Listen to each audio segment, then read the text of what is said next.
Okay, so let's get back to our discussion at hand, which we were saying representation S1, and as Nahi said, its dimension is going to be 3 because 2s plus 1 for s equals to 1 is 3.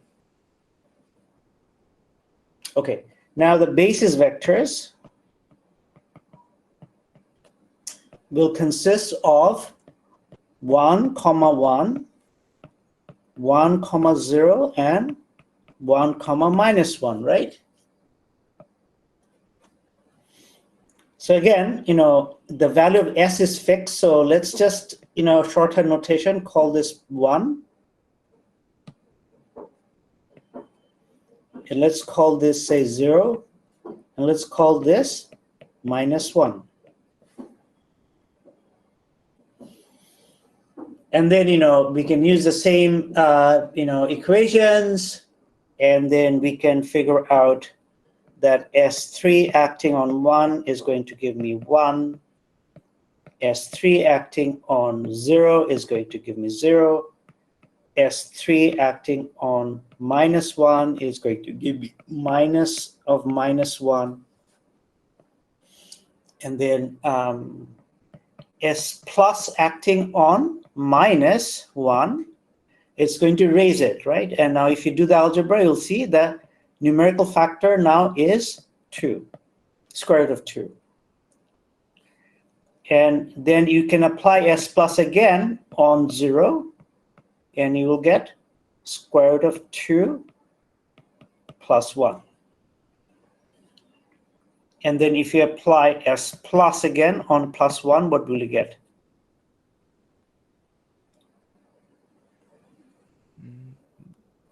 Zero, because we Right. can't raise it above. Yeah. Exactly.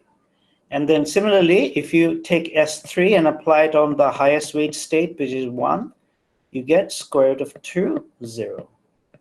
And then if you apply S minus again on this guy, you'll get square root of 2 of minus 1. And if you apply again S minus on minus 1, you will get 0. Okay, so now let's look at S3 ij. So again, it's tedious, but it's worth doing.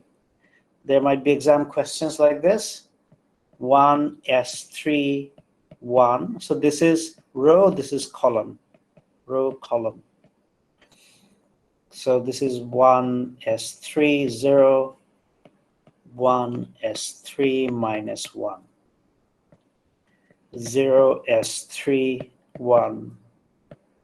0, S3, 0. 0, S3, minus 1. Minus 1, S3, 1. Minus 1, S3, 0.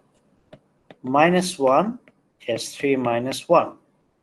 And you can now go ahead and input all these values, and you will see that all those guys go to 0, except for, we could have, predicted this already. This would be 1, because we are looking at this as in the eigenbasis of this guy, right? So it will be a diagonal, because the Hermitian matrix, so it'll be a diagonal matrix with the eigenvalues along the diagonal, right? So we could have just written it like that.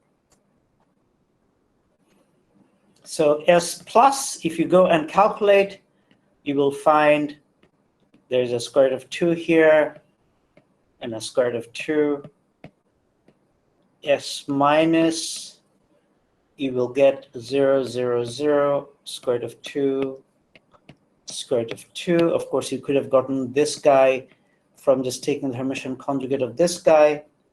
And now if you work out what S1 and S2 are, S1 is going to be 1 over square root of 2, 0, 1, 0, 1, 0, 1, 0, 1, 0.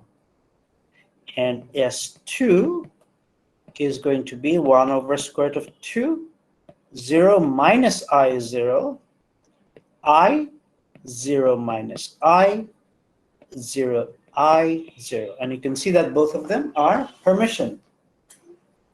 So what will the S squared operator be?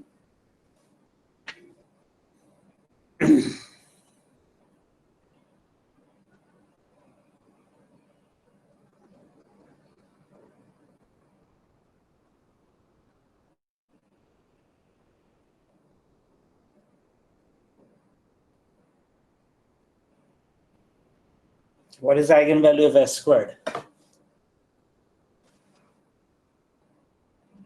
It's half plus 1. And it commutes with everything. So by Schur's lemma, it must be proportional to the identity matrix.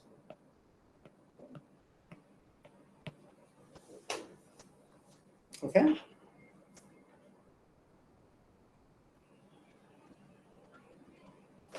So I just mentioned Schur's lemma, but of course you don't have to use Schur's lemma. You can just use your own intuition here, because S squared will commute with everything else.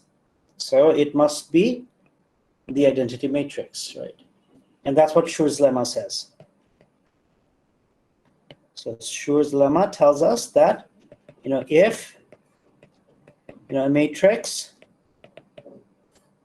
A should be a small, if a matrix it commutes with all other matrices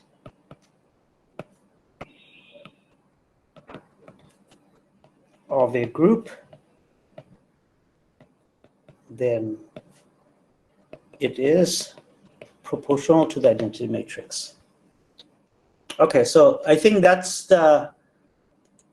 going to be the end of the discussion on the explicit representation. Do you have any questions?